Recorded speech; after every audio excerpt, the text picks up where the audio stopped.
స్వర్ణ భారత్లో రాజకీయ నాయకులు రావచ్చు, కానీ రాజకీయ నాయకులు లోపలికి వచ్చేటప్పుడు దేవస్థానానికి పోయేటప్పుడు ఎవరైనా సరే చెప్పులు బయట వదిలిపెట్టి దేవుడి దగ్గరికి వెళ్తారు, దండం పెట్టుకుంటారు, మళ్ళీ వచ్చి వాళ్ళ చెప్పులు వాళ్ళు వెళ్తారు.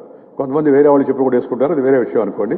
కానీ ఇక్కడ స్వర్ణ భారత్లో ఈ రాజకీయం అనేవి చెప్పులు కూడా పాదరక్షలు మంచివేవి, అవి కూడా మంచి ఉపయోగపడేవి.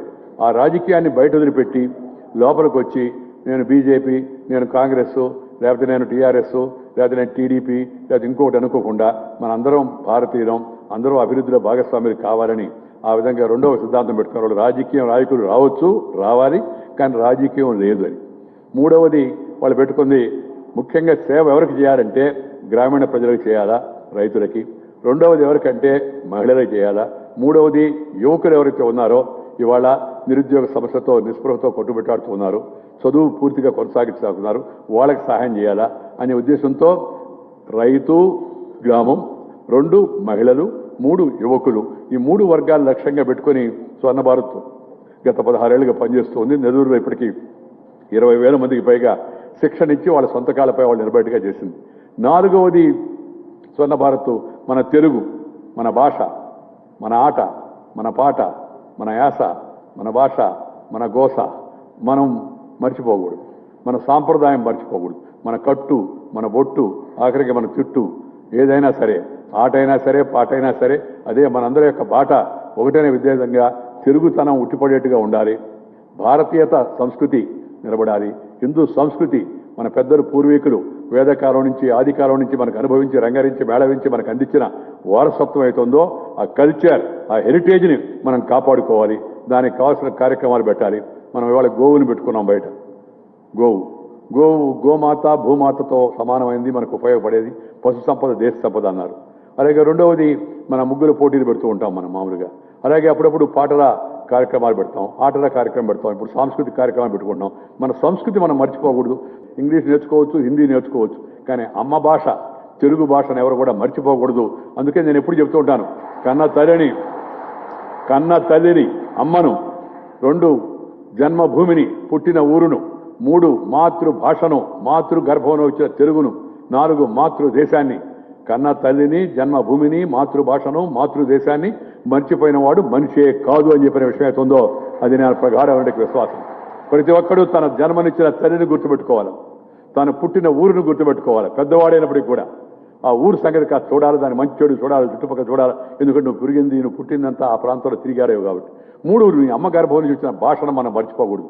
మధురమైంది తెలుగు, అది తెలంగాణ అయినా, ఆంధ్రప్రదేశ్ అయినా, అది సర్కారు భాష అయినా, కృష్ణా భాష అయినా, నెల్లూరు యాస అయినా, లేదా తెలంగాణ గోస అయినా, మనం అందరం తెలుగు వాళ్ళం అందరం. అందుకని తెలుగులు ఎప్పుడు మర్చిపోకూడదు. కానీ ఈ మధ్య జబ్బు అయిపోయింది అందరికి. ఇంగ్లీష్ చదువు రానివాడు కూడా పిల్లలతో, సార్ నేను ఉదయం ఇవాళ తెల్లవారుజామున తిరుగుతూ ఉన్నాను రౌండ్. ఈ స్వచ్ఛంద సంస్థలో నేను కూడా స్వచ్ఛంద సేవకుడిగా పనిచేయాలని నా కోరిక. తిరుగుతూ ఉంటే ఆ అమ్మాయిలు కనపడిన వాళ్ళు అమ్మాయిలు పనిచేసే చీపే అమ్మాయి, సో గుడ్ మార్నింగ్ సార్ అంటూ, అంటే ఏందన్నా నేను చెప్పాము శుభ్రంగా నమస్కారం సార్ అని చెప్పమ్మా. నమస్కారం మన సంస్కారం, దాన్ని వదిలిపెట్టి గుడ్ మార్నింగ్ చెప్తే మళ్ళీ గుడ్ ఆఫ్టర్నూన్ చెప్పాలా, గుడ్ ఆఫ్టర్నూన్ చెప్తే గుడ్ ఈవినింగ్ చెప్పాలా, గుడ్ ఈవినింగ్ చెప్తే గుడ్ నైట్ చెప్పాలా. అది గుడ్ నైటో బ్యాడ్ నైటో మనకు తెలవదు, అది చెప్పేవాడికి కూడా తెలవదు. ఇదంతా ఎందుకు? ఒక మాట చెప్తే సరిపోయా. నమస్కారం మార్నింగ్, నమస్కారం ఆఫ్టర్నూన్, నమస్కారం నైటు, నమస్కారం అర్లీ మార్నింగ్, ఎప్పుడైనా సరే అది మన సంస్కారం. అలాగే చాలామంది పిల్లలు కూడా తెలుగులో అమ్మ నాన్న అనకుండా నాయన ఒకసారి మమ్మీ డాడీ అని పిలు, మమ్మీ డాడీ అని. నేనేమంటున్నానంటే మమ్మీ డాడీ అంటే అది మూతి నుంచి వస్తుంది, అమ్మా అంటే అంతరాళ నుంచి వస్తుంది. ఒకసారి కావాలంటే అనుకోని చూడండి ఎవరైనా కూడా. అమ్మా అంటే అది అంతరాళ నుంచి వస్తుంది, మమ్మీ అంటే మూతిలో నుంచి వస్తుంది. ఈ జబ్బు ఎందుకు వచ్చిందో నాకు అర్థం కాదు. మమ్మీ డాడీ బీడీ జాడీ కేడీ ఎందుకు ఇదంతా పేరు అంతా విధంగా? శుభ్రమైన మన భాషలో మనం మాడుకోవచ్చు కదా. ఇంగ్లీష్ని అవహేళన చేయబడలే, ఇంగ్లీష్ నేర్చుకోండి, బయటకు పోయినప్పుడు మాట్లాడదు. హిందీ నేర్చుకోండి, దేశం స్థాయిలో కూడా మాట్లాడవచ్చు. ఇంకా రష్యన్, ఫ్రెంచ్ భాషలు కావాలని నేర్చుకోండి. కానీ అసలు భాష అమ్మ భాషను మర్చిపోకూడదు. దురదృష్టం క్రమేపీ మనకు అలవాటు తప్పుతూ ఉంది, అది ఏమాత్రం కూడా మంచిది కాదు. అందుకని తెలుగు భాషను గౌరవించడం కూడా మన యొక్క ఈ ట్రస్ట్ ఉద్దేశం కావడం చాలా సంతోషకరం అని చెప్పిన సందర్భంగా మీ అందరికీ కూడా మనం చేస్తున్నాను. అలాగే మాతృదేశాన్ని, మన దేశంలో ఉంటూ తింటూ కంటూ ఉంటూ మన దేశాన్ని ఎగతాళి చేయడం, నవ్వులాట చేయడం, మన చరిత్రను ఎగతాళి చేయడం, మనం అంతా కొత్త కొత్త విచిత్ర పోకళ్ళకి పోవడం. అదేమంటే కిస్ ఫెస్టివల్ ఏంది? కిస్ కావాలంటే పెట్టుకో, నీకు ఇష్టమైతే ఇద్దరికి కలిసి రూమ్లో తరిపేసుకొని పెట్టుకోండి. ఫెస్టివల్ ఏంది దానికి? బీఫ్ ఫెస్టివల్, నువ్వు బీఫ్ తినాలని కూడా తిను, దానికి ఒక ఫెస్టివల్ ఎందుకు మళ్ళీ? దానికి అర్థం కాదా? కిస్ ఫెస్టివల్, బీఫ్ ఫెస్టివల్, ఇంకో ఫెస్టివల్, రకరకాల ఫెస్టివల్. ఆ నుంచి ఆ డే, ఈ day, Valentine day, parents day అంటే పేరెంట్స్ ఒకరోజేనా డే? ఇంకా బతికుండావా? సరే, మంచి సంతోషంలో కేక్ పెట్టడం. Every day is a parents day. As long as your parents are alive, every day is a parents day. It's not confine to one day. అది పాశ్చాత్య సాంప్రదాయం అది. అలాగే పిల్లకాయలు పుడితే మన పండగ జన్మదినం జరుపుకుంటే దీపం వెలిగించాలి, కానీ దీపం ఆర్పుతారు. ఎందుకంటే కొంపలు ఆర్పిన వాళ్ళు ఇంగ్లీష్ వాళ్ళు, మన కొంపలు ఆర్పిపోయారు, వాళ్ళు అలవాటు చేశారు. మీరు కూడా ఇంకా తర్వాత కూడా కొంపలు ఆర్పుకుంటూ ఉండండి రా అని చెప్పని. దీపం వెలిగిస్తే అది జ్ఞాన జ్యోతి, వెలుగు, చీకటిని పారదోలుతుంది, అవినీతికి ఆవిడ దూరంలో వస్తుంది, అశాంతిని పోగొడుతుంది. అలాంటి మంచి సాంప్రదాయాలు కూడా మనం మళ్ళా మన పిల్లలకు అలవాటు చేసుకోవాల్సి ఉంది. మన చరిత్ర మనకు తెలియదు, మన పూర్వీకుల గొప్పతనం మనకు తెలియదు. మన చదువు నేర్పించిన వాళ్ళు ఎవరా? రాబర్ట్ క్రైవ్ ది గ్రేట్ అని. ఈ దేశాన్ని వచ్చి దోపిడీ చేసినోడు వాడు గ్రేటా? Robert Clive. భగత్ సింగ్ ఏమో ఆయన ఏదో భగత్ సింగ్ రెవల్యూషనరీ కాదు, భగత్ సింగ్ డెకాయిటు, లేకపోతే భగత్ సింగ్ ఆయన విద్రోహకరుడు, భగత్ సింగ్ విద్రోహకరుడు. ఇలాంటి చరిత్రని మనం మళ్ళా తిరిగి మన మూలాల్లోకి మనం వెళ్ళాలా, మన పూర్వీకుల సంగతి మనం తెలుసుకోవాలా. మన కొమరం భీమెవరు, మన స్వామి రామానంద తీర్థ ఏమిటి, మనకి మన పెద్దలు ఎవరైతే, మనకి అల్లూరి సీతారామరాజు ఎవరు, మనకి రాణి రుద్రమదేవి ఏంటి, ఆమె చూపించిన రౌద్రం ఏంటి, మనకి ఇవి తెలుసుకోవాల్సి ఉంది పిల్లలందరూ కూడా. వీటన్నిటికి కూడా మరి ఒక రకమైన సహకారం ట్రస్ట్ అందిస్తుంది. దేశం పట్ల అభిమానం, అలాగే దేశం పట్ల అభిమానం అంటే మతం పట్ల అభిమానం కాదు, మతము వ్యక్తిగతము. మనందరి మతము వ్యక్తిగతమైనది, కానీ మనందరి గతము ఒక్కటే. మన పూర్వీకులు అందరూ ఒకరే కదా. మతము నువ్వు అల్లాను ప్రేమించుకో, యేసుక్రీస్తుని ప్రేమించుకో, రాముని పూజించుకో, కృష్ణుని పూజించుకో, శివుని పూజించుకో. కొంతమంది అహం బ్రహ్మస్య, నేనే బ్రహ్మని అనుకుని వాళ్ళే పూజించుకుంటారు. కొందరు నేనే దేవుడని చెప్పుకుంటారు. ఈ దేశంలో అన్నిటికీ ఒప్పుకోవడం జనం. కానీ మన అందరం కలిసిమెలిసిగా ఉండాలా, మనందరం కూడా ఒకటిగా ఉండాలనేది మన భారతదేశం మొదటి నుంచి చెప్పిన వసుధైక కుటుంబం. ఈ స్పిరిట్, నేషనల్ అవుట్లుక్ని కూడా మన ట్రస్ట్ ప్రోత్సహించి పిల్లల్లో ఆ విధంగా తయారు చేయాలి. మా అమ్మాయి నెదురులో స్కూల్ నడుపుతోంది, అక్షర విద్యాలయ దాని పేరు. ఆ స్కూల్ ముందు రాసి ఉంటుంది ఏమని, medium is English but culture is Indian అని. బోధన ఆంగ్లమైన, భావన భారతీయమే అని దాని మీద స్పష్టంగా రాసి ఉంటారు అనమాట. అది మనకు స్ఫూర్తిగా ఈ ట్రస్ట్ ముందుకు వెళుతుందని చెప్పి నేను భావిస్తున్నా. ఆ తర్వాత ఈ ట్రస్ట్ పేరు స్వర్ణ భారతం ఏంటి అంటే బంగారా. ఒకప్పుడు గుప్తుల కాలాన భారతదేశాన్ని స్వర్ణయుగం అని పెట్టారు.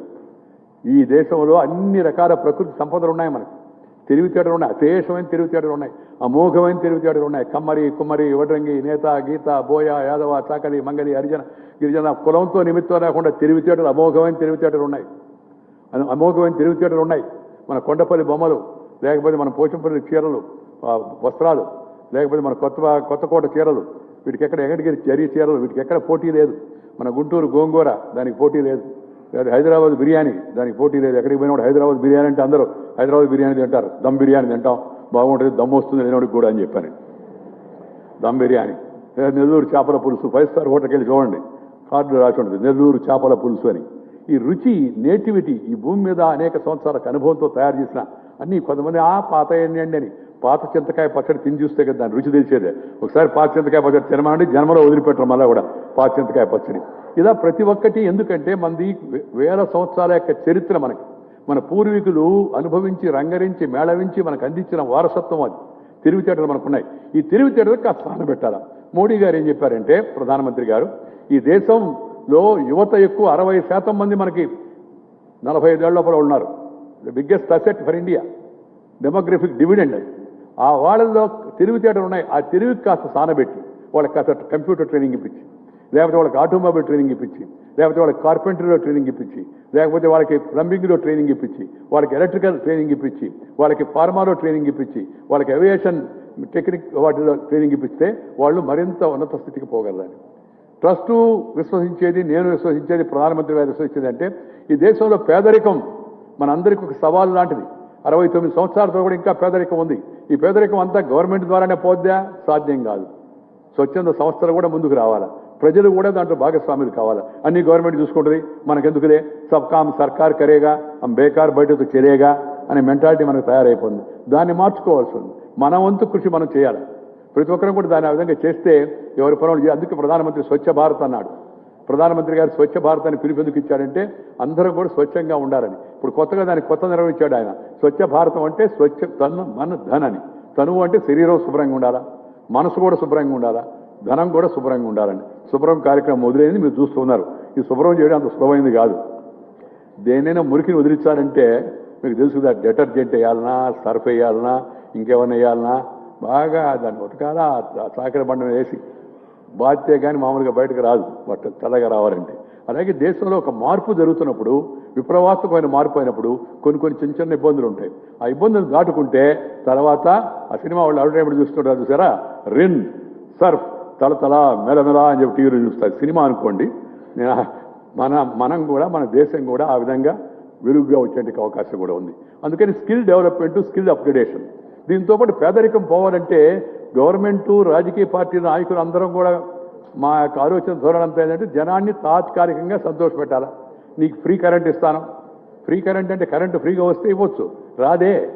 ఫ్రీ కరెంట్ అంటే ముందు లో కరెంటు, తర్వాత నో కరెంటు. నో కరెంట్ ఇది free current only. Quality current కావాలి అందరికీ. జనానికి అలవాటు చేయాల్సిందంటే సామెత ఉంది ఇంగ్లీష్లో, you give a fish to him in the morning. మధ్యాహ్నం పూట నువ్వు బొమ్మిడాయిలు ఇచ్చావనుకోండి, రాత్రిపూట నాకు మట్ట గుడిసి కావాలా, కొరమేన కావాలో అడుగుతాడు. అట్లా కాకుండా చేప పట్టించే నేర్పించామనుకోండి, వాడు చేప సొంతంగా పట్టుకుంటాడు. ఇవాళ దేశ ఆలోచనలో మార్పు రావాల్సి ఉంది. ప్రభుత్వంలో మార్పు వచ్చింది. మోడీ గారు చెప్తున్నారు, నేను ఫ్రీ బీస్ ఇవ్వను, కానీ ఎలా నీ కాళ్ళపై నిలబడాలో నేను నీకు నేర్పిస్తాను, నేర్చుకో అని చెప్పి స్కిల్ డెవలప్మెంట్ పెట్టాడు. అందరినీ కోరుతున్నాడు. రాజకీయ నాయకుల యొక్క ఆలోచనలో, ప్రభుత్వ ఆలోచనలో, వ్యవస్థ యొక్క ఆలోచనలో, మనందరి యొక్క ఆలోచనలో ఈ మార్పులు రావాలి. ఫ్రీవి, నేను గ్రైండర్ ఇస్తా, మిక్సీ ఇస్తా, నీ గడ్డం కూడా గీస్తా, నేనే వచ్చి ఫ్రీగా ఎలక్షన్ టైంలో చెప్తారు రాజకీయ నాయకులు.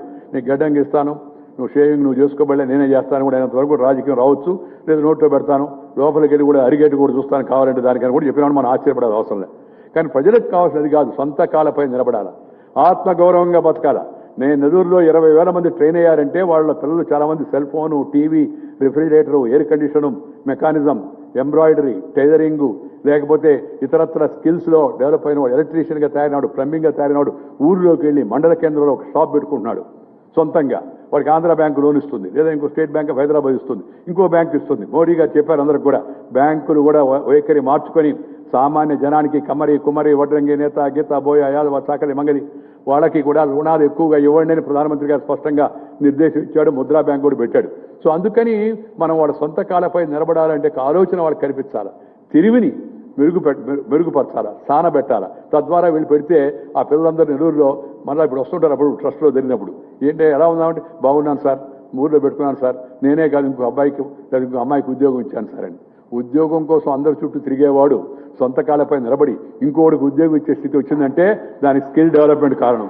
స్వర్ణ భారత్ ఫోకస్ అంతా కూడా ఇప్పుడు మనోహర్ గారికి కూడా చెప్పింది అదే. What Manohar Parrikar ji said also is the same, skill upgradation so that you will be self reliant. స్వయం ఉపాధి కల్పన పథకం దాని పేరే, సెల్ఫ్ ఎంప్లాయ్మెంట్ వచ్చే దానికోసం అని చెప్పని. ఆ విధంగా అందరూ సొంత కాళ్ళపై నిలబడాలి. అందరికీ ఈ స్కిల్ నేర్చుకునే సొంత శక్తి లేదు. అందుకే ట్రస్టు, ఇక్కడ నివాసము ఉచితము, ఇక్కడ భోజనము ఉచితము, ఇక్కడ శిక్షణ ఉచితము. ఆ తర్వాత నీకు సర్టిఫికేట్ కూడా రాబోయే రోజుల్లో ఎన్ఎస్డిసి నేషనల్ స్కిల్ డెవలప్మెంట్ కార్పొరేషన్తో మాట్లాడి వాళ్ళ చేత సర్టిఫై చేస్తాం. సర్టిఫై చేస్తే నువ్వు ఎక్కడికి వెళ్ళినా నీకు ఉద్యోగం తప్పనిసరిగా వస్తుంది. లేకపోతే నువ్వు సొంతంగా యూనిట్ పెట్టుకుంటానంటే బ్యాంకులు లోన్ ఇస్తాయి. దాన్ని ఉపయోగించుకొని పేదరిక నిర్మూలనకు స్వయం ఉపాధి, పేదరిక నిర్మూలనకు నైపుణ్య శిక్షణ ఒక ముఖ్యమైన సాధనం. అందుకే మనం ఇవాళ నైపుణ్య శిక్షణ పెట్టుకున్నాం. తరచుగా వైద్య శిబిరాలు నిర్వహిస్తూ ఉంటాం. నెల్లూరులో అయితే హాస్పిటల్ కూడా పెట్టాం. ఇక్కడ హాస్పిటల్ పెట్టరా, ఎందుకంటే పక్కనే రామేశ్వరరావు గారు మంచి చక్కని హాస్పిటల్ పెట్టి చక్కగా నడుపుతూ ఉన్నారు. పక్క డోరే, పక్కన హోమియోపతి కాలేజీ కూడా రాబోతా ఉంది. అందుకని ఇక్కడ హాస్పిటల్ పెట్టకుండా మెడికల్ కన్సల్టెన్సీ పెట్టి ప్రతి నెల హైదరాబాద్ నుండి ప్రముఖ డాక్టర్ అందరూ మీరు ఎవరి పేరు చెప్తే ఆ డాక్టర్కి వచ్చే విధంగా కూడా చూస్తామని చెప్పని సందర్భంగా మీ అందరికీ నేను మనవి చేస్తున్నా. వాళ్ళందరూ నా మీద ప్రేమతో నెల్లూరు దాకా వస్తున్నారు. నెల్లూరు అంటే ఒక రాత్రి ప్రయాణం చేయాలా, నెక్స్ట్ డే అక్కడ ఉండాలా, మరో రాత్రి ప్రయాణం చేయాలా. వాళ్ళకి దొరికేది ఒక ఆదివారం సెలవు, అది కాస్త పోతుంది. హైదరాబాద్ అయితే అడ్వాంటేజ్ ఉంది ఇక్కడ దీనికి, ఎందుకంటే ఉదయాన్నే వచ్చేసి మధ్యాహ్నం పైన వెళ్ళిపోవచ్చు. అందుకని స్పెషలిస్ట్ అందరినీ పిలిపిస్తాం. వచ్చినప్పుడు పరీక్షలు చేస్తారు, భోజనం పెడతారు. 7 రోజుల పాటు మీకు కావాల్సిన మందులు కూడా కొన్ని మందులు ఉచితంగా కూడా ఇస్తారు. ఈ విధంగా అనేక రకాలైన సౌకర్యాల గురించి ప్లాన్ చేస్తోంది స్వర్ణ భారత్ ట్రస్ట్. ఇప్పుడు ఫార్మాలో కొత్తగా కృష్ణప్రసాద్ గారు చొరవ తీసుకొని గ్రాన్యూల్ ఇండియా నుంచి ఫార్మా ఈజ్ ద ఫ్యూచర్, మన దేశానికి ఎకానమీకి మంచి ఫ్యూచర్ ఉంది దానికి బాగా. ఇప్పుడు it is a prospering sector. దాంట్లో అది కొన్ని నైపుణ్యం కావాలి దానికి. ఐటీ ఒకటి, ఫార్మా ఒకటి, ఈ రెండు. వీటి రెండింటిలో కూడా మనకు అదృష్టవశాత్తు మోహన్ రెడ్డి గారు అలాగే ఇటు కృష్ణప్రసాద్ గారు ఈ 2 కోర్సులు పెట్టారు. దాంట్లో కానీ పాస్ అయితే ఆటోమేటిక్గా ఉద్యోగం వస్తుంది. ఆటోమేటిక్గా ఒక రకమైన అప్గ్రేడేషన్ వస్తుంది. అలాంటి కోర్సులు కూడా ఇక్కడ పెట్టి ఈ తెలంగాణ ప్రాంత ప్రజలకు అందరికి కూడా మరి మనం సహకారం చేయాలని చెప్పి అనేది మన యొక్క ఉద్దేశం. ఇలాగే సాంస్కృతిక కార్యక్రమాలు జరుగుతుంటాయి. రైతులకు కూడా అధునూతన వ్యవసాయ పద్ధతుల్లో శిక్షణ ఏర్పాటు చేయాలా అని చెప్పని కూడా జరిగింది. ఈ ట్రస్ట్లో నేను వాళ్ళకి చెప్పాను, నెల్లూరులో కూడా పాటిస్తాను. ఈ ఆడిటోరియం, ఈ చక్కని ఆడిటోరియాన్ని మన డాక్టర్ విజయ్ కుమార్ రాజు గారు, మన యొక్క బయోలాజికల్ ఈవెంట్స్, ఆయన కుమార్తె అమ్మాయి మహిమ, ఆ అమ్మాయి చాలా పెద్ద ఎత్తున భూరి విరాళం ఇచ్చింది. ఈ పైన ఉండే ఇన్ఫ్రాస్ట్రక్చర్ అంతా కూడా మన జేఎన్ రూపేందర్ రావు గారు, ఆయన పై దానికి కావాల్సిన ఇన్ఫ్రాస్ట్రక్చర్ అంతా ఆయన ఇచ్చాడు. వాళ్ళిద్దరు సహకారంతో ఒక చక్కని ఆడిటోరియం మనకి ఏర్పడింది. వాళ్ళిద్దరు కూడా నేను హృదయపూర్వక అభినందన నేను తెలియజేస్తున్నాను. ఈ ఆడిటోరియం ప్రజామందిరం పేరు సర్దార్ వల్లభాయ్ పటేల్ పెట్టుకున్నాం. ఎందుకంటే హైదరాబాద్కి పటేల్ గారికి ఉన్న అనుబంధం మీ అందరికీ తెలుసు. ఉక్కు మనిషి, ఐరన్ మ్యాన్, యూనిఫైర్ ఆఫ్ ఇండియా అని చెప్పని ఆయన పేరు పెట్టుకొని ఆయన స్ఫూర్తి తీసుకోవాలని చెప్పి. దీంట్లో రైతులు ఎవరన్నా సమావేశాలు పెట్టుకుంటారంటే వాళ్ళకి ఉచితం. అలాగే మహిళలు ఎవరన్నా సమావేశాలు పెట్టుకుంటాం ట్రైనింగ్ అంటే వాళ్ళకి ఉచితం. అలాగే దళితులు ఎవరైనా సరే వాళ్ళకి శిక్షణ కార్యక్రమాలు ఉన్నాయంటే దళితులు పేదవాళ్ళు వాళ్ళకు కూడా ఉచితం. ఇంకెవరన్నా పెళ్ళిళ్ళు హడావుడిగా సంబరాలు చేసుకుంటామంటే వాళ్ళకి మాత్రం కనీసమైన ఇది పెట్టి నడవాలి కదా మళ్ళా దానికోసమని. కానీ రైతులకు, మహిళలకు, అలాగే దళిత వర్గాలకు ఎవరున్నారో వాళ్ళకి శిక్షణకు సంబంధించి వాళ్ళ సమాలోచనకు సంబంధించిన కార్యక్రమాలకు ఉచితం ఇవ్వాలని చెప్పని ట్రస్ట్ నిర్ణయించింది. అందుకని నేను ట్రస్ట్ నిర్వాహకుల్ని ఈ సందర్భంగా హృదయపూర్వకంగా అభినందిస్తున్నాను. హరీష్ రావు గారేమో సిద్దిపేటలో గుట్టు చప్పుడు కాకుండా 2000 ఇళ్లు కట్టుకుంటున్నాడు అధ్యక్ష. మరి మా దగ్గర మీరు కాదు, మీరు ప్రజలకు కట్టిస్తున్నారు. మేము ఎమ్మెల్యేలేం కాదు అధ్యక్ష. మరి మేము కట్టేది అధ్యక్ష. మా దగ్గర ఉన్న ప్రజలు ఆంధ్ర ప్రజలు అధ్యక్ష, తెలంగాణ వాళ్ళు కాదా?